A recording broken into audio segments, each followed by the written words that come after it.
Get out my courtroom.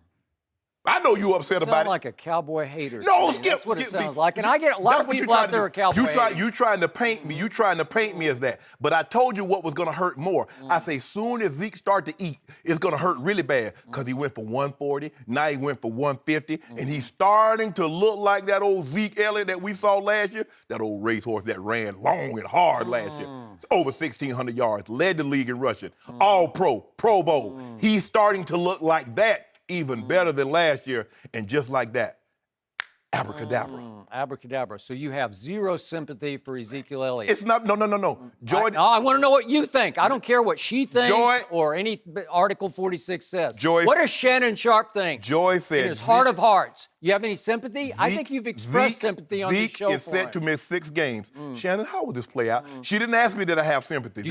I'm asking you. Skip, I want you to go I'm asking you. What?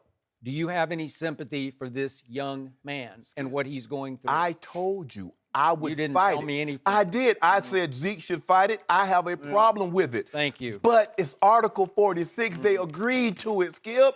So, is it my turn? It's your turn.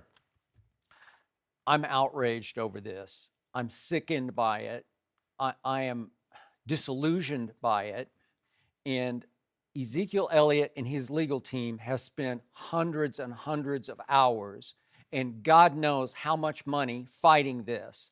And I believe they will and should continue to fight it by trying to file this in the 24 hours she granted them. They get a stay of 24 hours to try to get this refiled in the Second Circuit Court of Appeals in Manhattan. I don't know if they can pull this off in that time. Some legal experts think they don't have enough time to pull this off, so that's out of my league and over my head and out of my lane. But I know they will fight to try because Ezekiel Elliot continues to say, I'm fighting for my good name.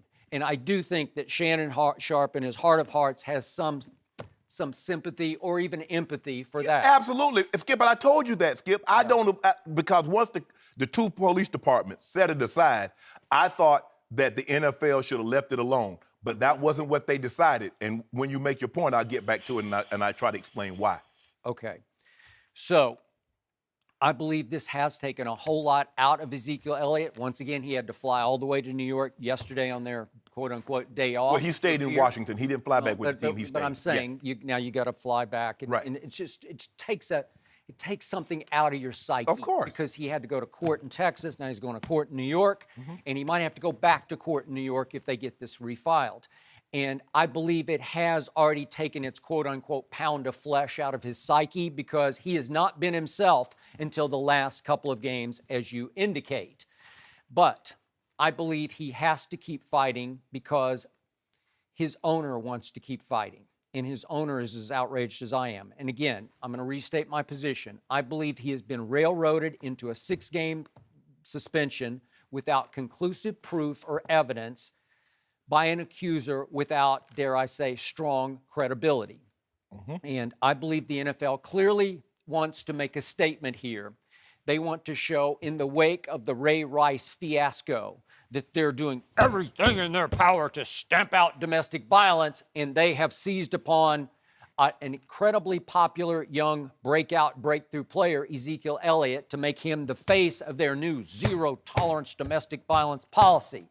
And he played right into their hands when we saw on St. Patrick's Day the video of him up on the rooftop pulling the woman's top down, because then it's easy because that's your one video evidence. You can say, and people, got you. And people made the leap from that to this. And it's easy to jump to this conclusion. So what do we know? I got to reframe this. We know that 2 police departments, just not one, but Columbus and Fort Lauderdale, both interviewed the accuser and cleared Ezekiel Elliott. Correct. And we know that a key member of Roger Goodell's staff that you referred to, named Kia Roberts, who went to Duke undergraduate, Vanderbilt Law School, and served 8 years as an assistant DA in Brooklyn, handled God knows how many domestic violence cases, but many, many domestic violence cases. She was the only member of the NFL front office to interview said accuser, not once or twice, but 6 times. And her conclusion was not credible enough, no suspension. but she was cut out of the final meeting run by Roger Goodell in which the punishment was decided upon. And she turned on her boss and asked to testify at the appeals hearing that she was cut out of said process. And yesterday in that court in New York City, there was a quick session with the NFL attorneys that went very quietly and quickly. No surprise here because it's a home court advantage that they have in Manhattan. God knows what strings might get pulled. And then came our man Kessler. Yeah, Jeffrey Kessler. And he went at it with said judge. And there it got loud and it got contentious. And the main point of order was Kia Roberts. He kept saying, do you realize, I want you to understand that, Kia Roberts, blah, blah, blah.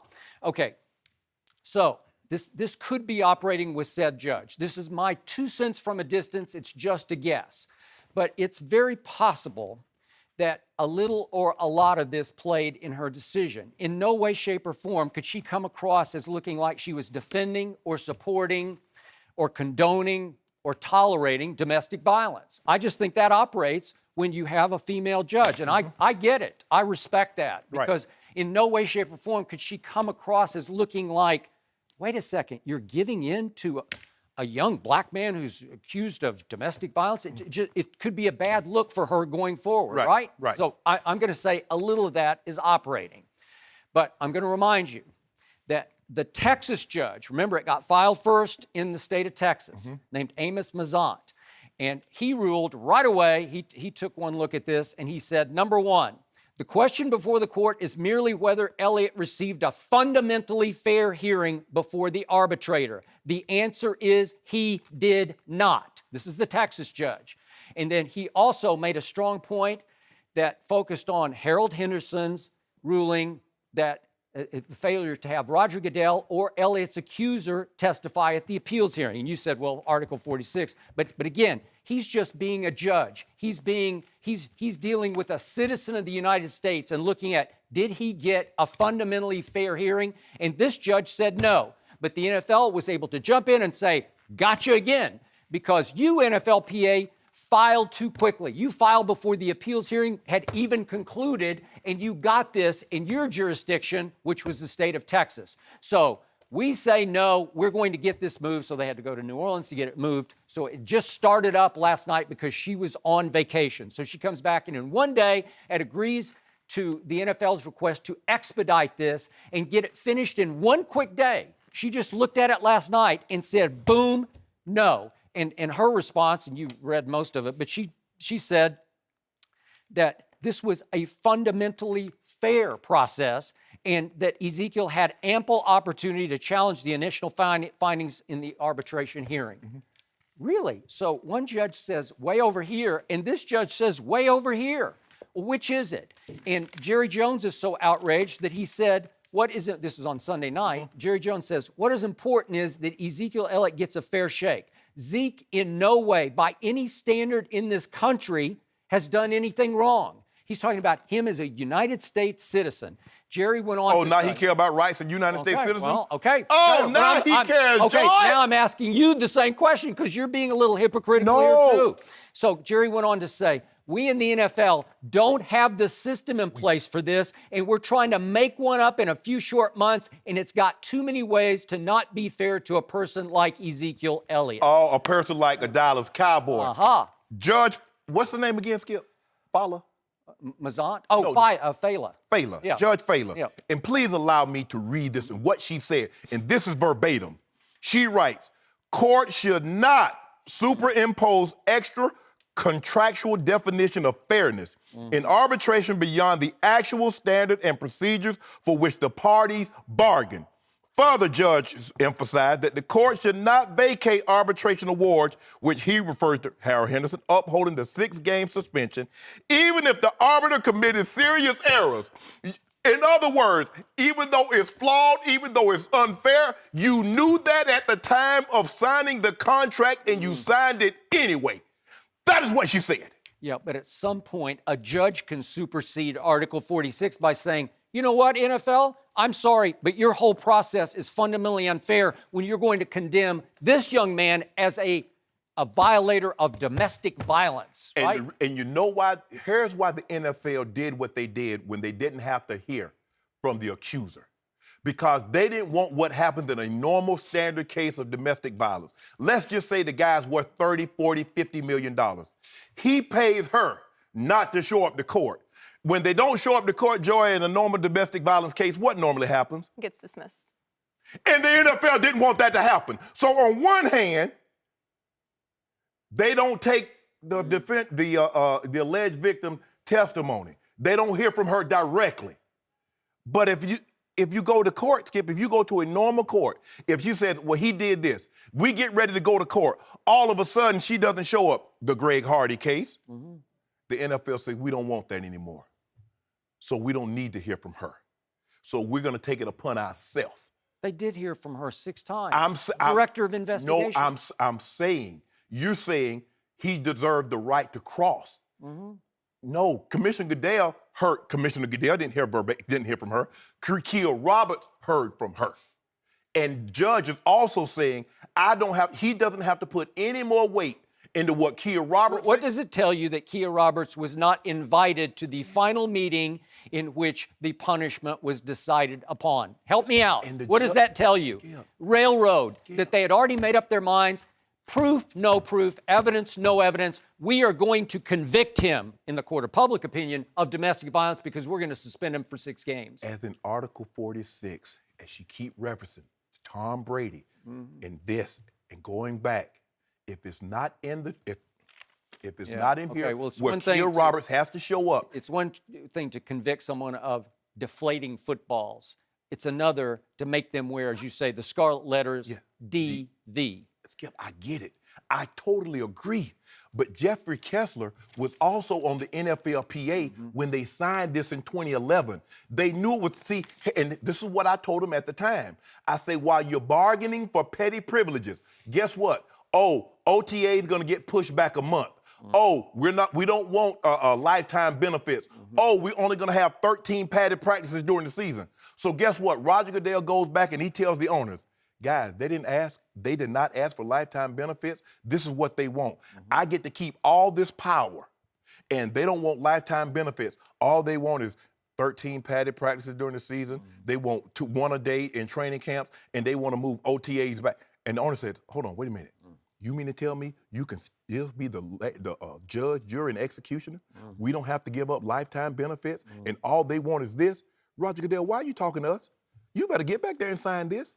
Because they knew they had them. Skip, I get it. It is, and the judge says it's fundamentally unfair. But it was unfair when you signed the contract. That's why they give great deference, because they don't want you to come back in here and try to undo a bad deal that you agreed to. You had Jeffrey Kessler. You had all these $5,000 and $10,000 a day lawyers. Yeah. All that matters is the Texas judge said fundamentally unfair, and she said fundamentally fair. She's not even talking about Article 46. She's just looking at the process. That's what's in question here. That's what's before the court. And she said the process is just great. No. I defend the process. She said court should not superimpose extra contractual definition of fairness, even though it's not just the process. Is it fair or not? No. What's wrong? Do you think the Texas judge is an idiot? Skip. Again, he's not a Cowboy fan. He's from Pittsburgh. Skip. Just for the record. No, but here's the thing. He's looking at it like he's like this is a normal court proceeding. He didn't even look at the collective bargaining agreement. And she's looking at that because it's collective. So she's better than he is. I'm not saying that, Skip, but if you just, Skip, what is in this document? Okay, remember, Judge Berman, at the same level of court as she is, laughed the NFL out of his court, and they took it to the Second Circuit Court. And what happened to that? 2-1. 2 judges said no. Okay, one said that's all I'm you with need. Tom. And guess what, Skip? That's why they have uneven numbers. In the Brady case, 2 judges, if I include Judge Berman, said we're with Tom Brady, and 2 said we're with the NFL. No, that's overall, not that's the Skip. big picture. At the Final score. Scoreboard says 2-2. So why did Tom Brady serve those 4 games then? Because he said, It was a I tie. can't keep doing this. I've become too big a distraction because the season was upon them, and he didn't want to go to Supreme Court, even though they were poised to go to Supreme Skip, Court. here's the thing. If it's 2-2, why would he serve 2 games? He backed off. He gave up. And But why would he back off if it's tied? It's tied 2-2. I just told you why. He said he'd become too big a distraction to his team, and he just said, I'm going to suck it up and take my punishment for 4 games, and then No, he did not suck it up, Skip. You're being disingenuous. He took the suspension because the appellate court overruled the lower court, which takes precedent. I know for a fact they were poised to go to Supreme Court if he said yes. He said yes. I just know what happened. And it takes so much out of you. Do you know how many hours you have to spend preparing for these sessions? He don't have to do anything. All he has to do is do everything. It took a lot out of him. The appellate court overruled the lower court by a score of 2-1. That's why they have uneven numbers on the judges panel, because if it's 2, one might be for, one might be against. But since it was 2-1, the suspension went into effect. Now, he could have fought it. Now, that's here all that he wanted to do this. All I know is that Tom Brady served the 4-game suspension. It turned out fairy tale ending for him and his team. He came back with a vendetta. He took it out on the league. But that don't have anything to do with this. Did he serve the suspension? And this judge, she kept referencing it. She says, I'm not about to give you anything that's not in this contract. Fundamentally fair. That was her final conclusion. She said, really? Courts Interesting. She said courts should not superimpose extra contractual definition of fairness. Do you think he got a fundamentally fair hearing? There you think so? No, you don't. You don't. I can hear it in your voice. Judge Joe. Judge Joe. Tell Skip what's in here. Skip, we got to stay within here. See right here? This right here, Skip. Whatever's in here is You know what's right here? Judge Mazant's ruling. Fundamentally unfair. Well, we still have a few hours to find out what actually happens because they can still appeal this as well. Thanks for watching. Subscribe here to get the latest from the show. Be sure to check out more of the best clips from Undisputed, or go watch a few segments from the newest show on FS1, First Things First, with Chris Carter and Nick Wright.